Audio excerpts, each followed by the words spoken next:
ginama sa tao, dili na siya equivalent sa gahom sa Ginoo. So don't you ever think nga imong pagpagamit o sa Ginoo mo ay makaluwas nimo.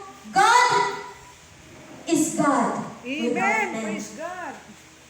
But man without God is nothing. Walay pulos, walay kinabuhi. But God is still God, even without man. Amen? Magpabilin siyang Diyos. Bisang walay tao, gamhanan siya. Wala nakuhaan niyang pagkagamhanan. Even bisan walay kasimpa niya.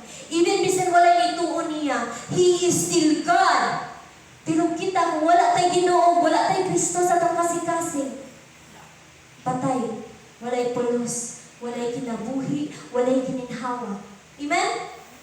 Padayon ito mga isuon sa Acts 17:25. Wala usab siya magkinahanglan og tabang gikan sa mga tawo tungod kay siya mismo ang naghatag og kinabuhi kanato ug sa tanan nato gikinahanglan.